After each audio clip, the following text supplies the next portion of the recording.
BJP से बड़ी सियासी जमात इस दुनिया में कभी नहीं हुई। जब से सियासी जमातें शुरू हुई हैं, 100-200 साल जितने भी टाइम हो गए, बीजेपी से ज्यादा किसी के मेंबर नहीं है इस दुनिया में, पूरी दुनिया में। क्योंकि चाइना में तो है ही नहीं डेमोक्रेसी, तो वो तो एक मामला हो गया, किसी में नहीं। पहली चीज। दूसरी चीज, बिल्कुल। देखिए, जो आप कहते हैं ना कि मोदी जी जो करते हैं उससे हिंदुस्तान को आप लोग कहते हैं नुकसान हुआ है, या विदेश में या बाहर बाहर जाके, मैं आपको बता दूं मोदी जी क्यों करते हैं जो वो करते हैं। क्योंकि भारत की 130 करोड़ जनता ने उसी के लिए उनको प्रधानमंत्री बनाया था देश का। बिल्कुल सही। He is a very astute politician. Modi ji को पता है वो क्या कर रहे हैं। ऐसी बात नहीं है कि चार लोगों ने बैठ के उनको चूरन खिला दिया और उन्होंने चूरन खा लिया, ऐसी बात नहीं है।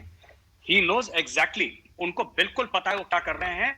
वो सोच समझ के कर रहे हैं और पूरे होशो हवास में कर रहे हैं। और हिंदुस्तान चाहता है वो करें, इसलिए कर रहे हैं। 370-35 से की बात मैं आपको बताता हूं। बिल्कुल इंडिया सही में बात है। थोड़ा बहुत छुटमुट इसका ऑपोजिशन हुआ। हिंदुस्तान तो ऐसी जगह है जहां पे लोगों का मूड खराब हो जाए तो मिडिल क्लास जो है दफ्तर से छुट्टी लेके सड़क पे आ जाती है बैनर लेके। इंडिया में बड़ा कॉमन है यहाँ पे, खासतौर बिल्कुल। से दिल्ली विल्ली में तो पूरा घेर लेते हैं। किसी ने कुछ नहीं बोला। ये जो भी हो रहा है, ही जिसको कहते हैं ना कि नब्ज जो है मुल्क की, मोदी जी को पता है कि इस मुल्क की नब्ज क्या है और मुल्क को क्या चाहिए, वही चीज डिलीवर कर रहे हैं। देखिए, बिल्कुल डिलीवर पहली करते बात तो ये है कि मेजर गौरव आर्या जो है वो नरेंद्र मोदी के बाद सबसे पॉपुलर जो है वो इस वक्त बंदे बने हुए हैं। और मुझे यकीन है कि कल को इन्होंने इलेक्शन पॉपुलर तो लड़ है। लेना है और एक पार्टी भी बना लेनी है। इलेक्शन नहीं और लड़ना है, ये इलेक्शन कहीं नहीं लड़ेंगे वजीर यार, आजम, टेंशन मत इंटीरियर लो। मिनिस्टर और डिफेंस मिनिस्टर की पोस्ट इनके लिए चीमा बिल्कुल को तैयार बड़ी पड़ी पड़ी हुई है है। यार। और अगर ये ना भी इलेक्शन लड़ने चाहे तो बीजेपी ने इनको खड़ा कर देना, जितनी इनकी फैन फॉलोइंग है। वो भी हिंदू है, हम भी हिंदू हैं। थोड़ा हम आगे चलेंगे, थोड़ा हम आगे मिलेंगे, हाथ मिला लेंगे, हो जाएगा ठीक ठाक। हो जाता है, भाइयों में हो जाती है, थोड़ी बहुत नोकझोंक हो जाती है। चिमा साहब के साथ तो मेरी हर रोज होती है टीवी पे। फिर भी हम देखिए प्यार मोहब्बत से बात करते हैं, तो ठीक है, ओके, हो जाएगा। देखिए, नेपाली सबसे बड़ी चीज, हमारा हमारा शिव जी का मंदिर नेपाल में है, राइट। और हमारे रिलेशंस नेपाल से 10,000 साल तक हैं। मतलब उस टाइम से हैं हमारे नेपाल के साथ रिलेशंस। हमारे रिलीजियस, देखिए, पॉलिटिकल रिलेशन, इकोनॉमिक रिलेशन बाद में है। सबसे बड़ी चीज, वहां की पॉपुलेशन करीब 95% हिंदू है और हमारे रिलीजियस रिलेशन है नेपाल के साथ। इंडिया से वहां पे माथा टेकने जाते हैं नेपाल में, हम लोग माथा टेकने जाते हैं। मैं खुद गया हूं पशुपतिनाथ जी के मंदिर में, मैं गया हूं वहां पे।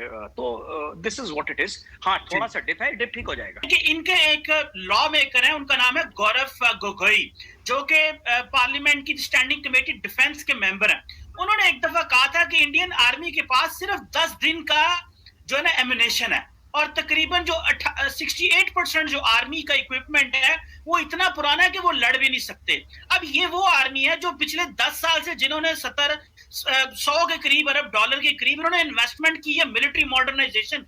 आपको याद होगा कि जब ये बहुत ज्यादा चल रहा था जी, कि ये कहते थे जी कि मुंबई पे हमले हो गए या उधर हमला हो गया, हमारी पार्लियामेंट पे हमला हो गया, तो इन्होंने बेसिकली एक, जब 2002 में मिलिट्री स्टैंड ऑफ हुआ तो इन्होंने एक फोर्स बनाने का सोचा जिसका नाम रखा जी इंटीग्रेटेड ग्रुप्स, जिसको ये अपनी कोल्ड स्टार डॉक्ट्रिन का नाम भी देते थे। बाद में इन्होंने कहा हम वो कर नहीं रहे, चला नहीं रहे, और ये अंडर द न्यूक्लियर ओवरहैंग ये जो है वो रहेगी और कुछ करेंगे नहीं, इस तरह का इनका प्लान। मैंने इसको बड़ा डिटेल में तब पढ़ा था 2010 में।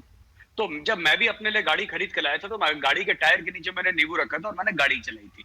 तो ये रिवाज होते हैं, ठीक है। पर बिल्कुल। एक चीज मैं आपको बता दूं कि ये रिवाज ऐसा नहीं है कि हिंदुइज्म जो है ये मोनोलिथिक फेथ नहीं है। ये रिवाज आपको 500 किलोमीटर नीचे जाके साउथ की तरफ आप 1000 किलोमीटर चले जाएं, उनका रिवाज कुछ और होगा। तो हमारी कोई एक किताब या एक मजहब नहीं है, हम लोग वैरायटी बहुत है हिंदुइज्म में, पहली चीज। दूसरी चीज, जो कमर चीमा साहब ने बोली ना, ये गोगोई, गौरव गोगोई जिसका हवाला दे रहे थे, 10 दिन का नहीं, हम लोग WWR बोलते हैं, कमर चीमा साहब समझते होंगे। और अगर कोई पाकिस्तानी आर्मी ऑफिसर भी देख रहा होगा वो भी समझता होगा। वॉर वेस्टेज रिजर्व्स हैं आपके, first line second line ammunition होती है आपकी। तो हम लोग 40 डेज का चाहते हैं, बिल्कुल 19 सही डेज बात है। का था हमारा, 26 27, ये सब ओपन है, डिक्लेयर्ड। तो मैं कोई ऐसी, मेरे पास ऐसी कोई सीक्रेट यस। इन्फॉर्मेशन नहीं है। वैसे ही आप लोग समझते हैं मैं रॉ का एजेंट हूं, लेकिन ऐसी कोई बात है नहीं। तो रा का एजेंट, ये रा। बढ़ रहा है। जो जहां तक चीमा साहब ने ये बात बोली ना कि आप लोगों ने बिलियंस ऑफ डॉलर्स खर्च कर दिए फिर भी नहीं हो पाया, देखिए, हमारे जो, मैं आपको फ्रैंकली बताता हूं इशू क्या है। हमारे जो मोदी जी ने एक बात बोली, ठीक है, कि ठीक है, अगर लोग तुम्हारे ऊपर हंसते भी हैं, अगर लोग तुम्हारी बात को नहीं मानते, तुम ख्वाब देखते रहो और उस ख्वाब की तामीर के लिए तुम काम करते रहो। मैं आपको कुछ फिगर्स देता हूं। चीमा साहब कहते हैं फैक्ट्स एंड फिगर्स की बात है। हमारे एस्पिरेशंस ग्लोबल हैं। इंडिया के जो एस्पिरेशंस हैं वो सिर्फ चाइना को काउंटर करना नहीं, हमारे एस्पिरेशंस ग्लोबल हैं। क्यों हैं ग्लोबल, मैं आपको बताता हूं। इसके लिए आप मॉडर्न एरा को मत देखें, आप 5, 6, 7 हजार साल पहले जाएं। हमारा इतिहास, हमारी तारीख, हमारी हिस्ट्री ऐसे रही है जहां पे Indian traders used to go throughout the world, दुनिया भर में जाते थे। दुनिया भर में दबदबा था। जो बुद्धिज्म है एक दुनिया का बहुत बड़ा रिलीजन है, जापान में बिल्कुल सही प्रैक्टिस बात। होता है, चाइना में भी अब शुरू हो गया है, जबकि वो नहीं मानते भगवान को या खुदा को नहीं मानते वो लोग। ये सब इंडिया से गया है। जैनिज्म इंडिया से गया है, सिखिज्म इंडिया से गया है, हिंदुइज्म इंडिया से गया है। तो एक कल्चरल हब हुआ करता था, एक लर्निंग का हब हुआ करता था। जो बिल्कुल यूनिवर्सिटीज थी आपकी बड़ी बड़ी इंडिया में, वहां पे लोग कई मुल्कों से आते थे। मैं 1000 साल के पहले की बात कर रहा हूँ। ये तो बिल्कुल सही कहने बात की है। बात यह है कि we have got global aspirations. क्या इंडिया आज की तारीख में वो कुव्वत रखता है कि ग्लोबल एस्पिरेशंस रियलाइज कर सके अपने या मुकम्मल कर सके? नहीं। लेकिन हाँ, 10 साल के बाद, 20 साल के बाद, 30 साल के बाद वो ग्लोबल एस्पिरेशंस हमारे मुकम्मल होंगे। इंटीग्रेटेड बैटल ग्रुप्स की बात करी चीमा साहब ने और बोला कि इंडियन आर्मी और या नेवी एयरफोर्स अपनी डॉक्ट्रिन चेंज करती रहती है। डॉक्ट्रिन चेंज नहीं करती रहती। ये बात हुई थी कि एक्चुअली क्या होता है कि हम लोग, हमारे यहाँ एक कल्चर है इंडिया में, और एक तो हमारे यहाँ मीडिया से कुछ नहीं छुपता। अगर कोई फौजी जर्नल ये सोचे कि मैं कुछ बोल दूं और मीडिया चुप, इंडिया में तो पॉसिबल ही नहीं है, ठीक है।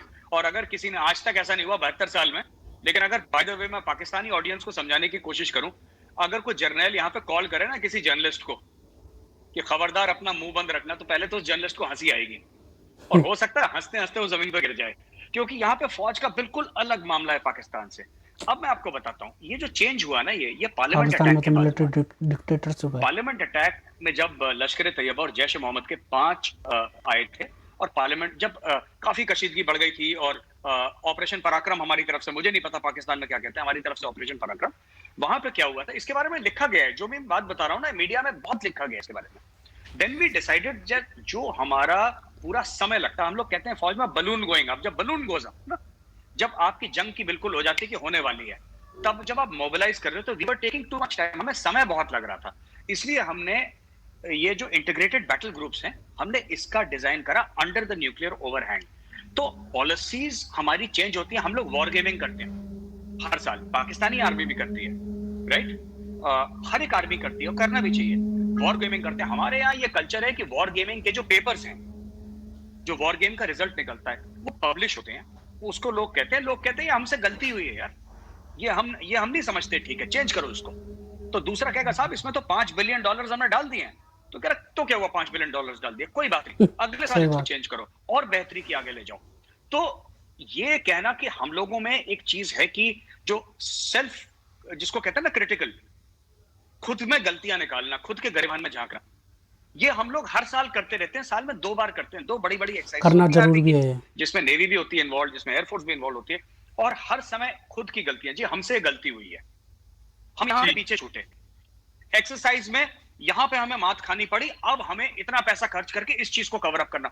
तो ये ओवरऑल जो स्ट्रेटेजी है ना, चीमा साहब अगर सवाल पूछेंगे तो मैं चीमा साहब को जवाब दे सकता हूँ। ओवरऑल स्ट्रेटेजी जो है, जो हमारे ओवरऑल जिसको कहते हैं एम है, दे रिमेन द सेम, लेकिन बीच में ब्लॉक्स हम लोग शिफ्ट करते रहते हैं, trying to look for the perfect combination कि क्या बेहतर हो सकता है हमसे। ठीक।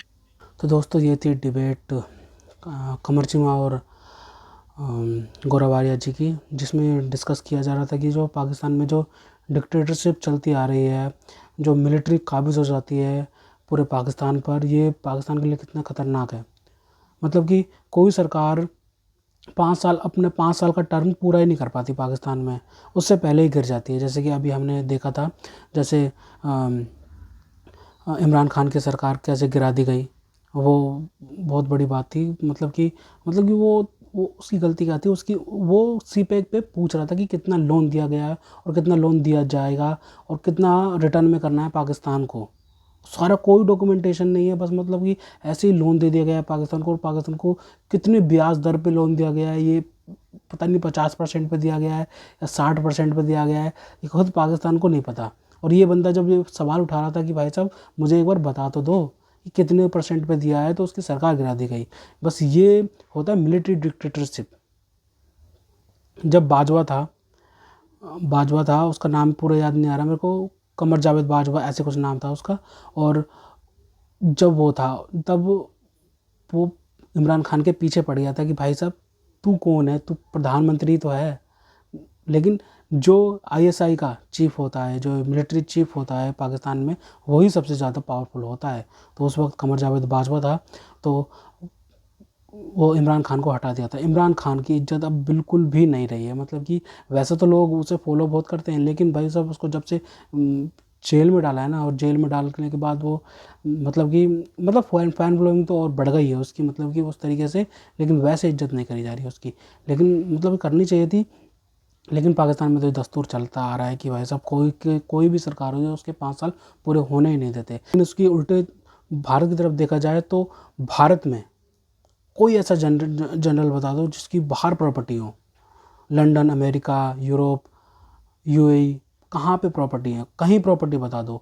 कोई मतलब बहुत बड़े बंगले में रहते हों, ये वो, मतलब कि ऐसा कुछ भी नहीं है। नॉर्मल घर में रहते हैं, नॉर्मल उनको सैलरी मिलती है और बहुत ही नॉर्मल ज़िंदगी बिताते हैं। मतलब कि बिल्कुल ही जब रिटायरमेंट भी ले लेते हैं ना, तो मतलब कि बिल्कुल ही नॉर्मल ज़िंदगी बिताते हैं। एक वीडियो वायरल हुआ था जिसमें हमारे एक रिटायर्ड जनरल थे, उनकी रिटायरमेंट के बाद मतलब कि गौरव आर्या ने शूट करा था वो वीडियो, और उसमें बिल्कुल सिंपल लाइफ थी, मतलब जनरल की बिल्कुल सिंपल लाइफ, मतलब कि रिटायरमेंट ले रखी थी, पेंशन भी आती होगी, और मतलब बिल्कुल सिंपल लाइफ में जी रहे हैं। और वहीं दूसरी तरफ देखा जाए तो पाकिस्तान में जब वो रिटायर होता है ना जनरल पाकिस्तान में, तो मतलब कि उसकी पिज़्ज़ा की फैक्ट्री होती है, मतलब कि बड़ी बड़ी शुगर मिलें होती हैं, बड़ी बड़ी ज़मीन ले रखी होती है उसने, फॉरेन इन्वेस्टमेंट कर रखी होती है बाहर देशों में, मतलब कि अपनी मतलब घर के लिए वगैरह के लिए बहुत सारी चीज़ें ले रखी होती हैं उसने, और पाकिस्तान को पूरा लूट चुका होता है, और फिर उसके बाद उसकी जान छोड़ता है वो पाकिस्तान की। नहीं तो कुछ तो ऐसे होते हैं ज़ियाउल हक जैसे, मतलब कि वो बैठ जाते हैं और डिक्टेटरशिप चलाते हैं। पाकिस्तान का PM कोई मायने नहीं रखता, कोई मिनिस्टर मायने नहीं रखता उनके लिए, मतलब अपनी सरकार चलाते हैं। मतलब कि ऐसा मुल्क में इनको एक मुल्क मिल गया है जिसको मतलब रगड़ते जा रहे हैं। मतलब कि पाकिस्तान को दिया क्यों गया था पाकिस्तान में को, तो ये समझ नहीं है आज तक। और दिया गया था तो सारे मुसलमानों को हिंदुस्तान से लेके जाना चाहिए था।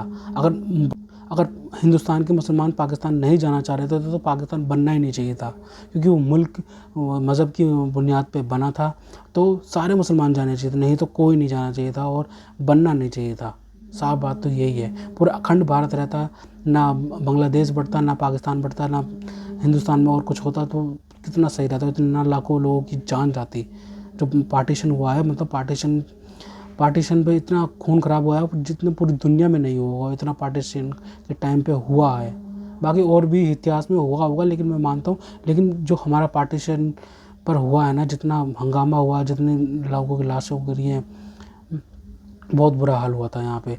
बाकी फिर पाकिस्तान को अब मुल्क मिल गया, तो पाकिस्तान को मुल्क मिला तो पाकिस्तान जो बड़े बड़े लोग थे, बड़े बड़े प्रॉपर्टी वाले लोग थे, वो तो चले गए थे वहाँ यहाँ से, और वहाँ पे जाकर उन्होंने सियासत शुरू करी। उसके बाद उन्होंने सोचा कि हमें एक पाकिस्तान नहीं मिला, एक घर मिल गया है रहने के लिए, जहाँ पे हम अपनी डिक्टेटरशिप चला सकते हैं।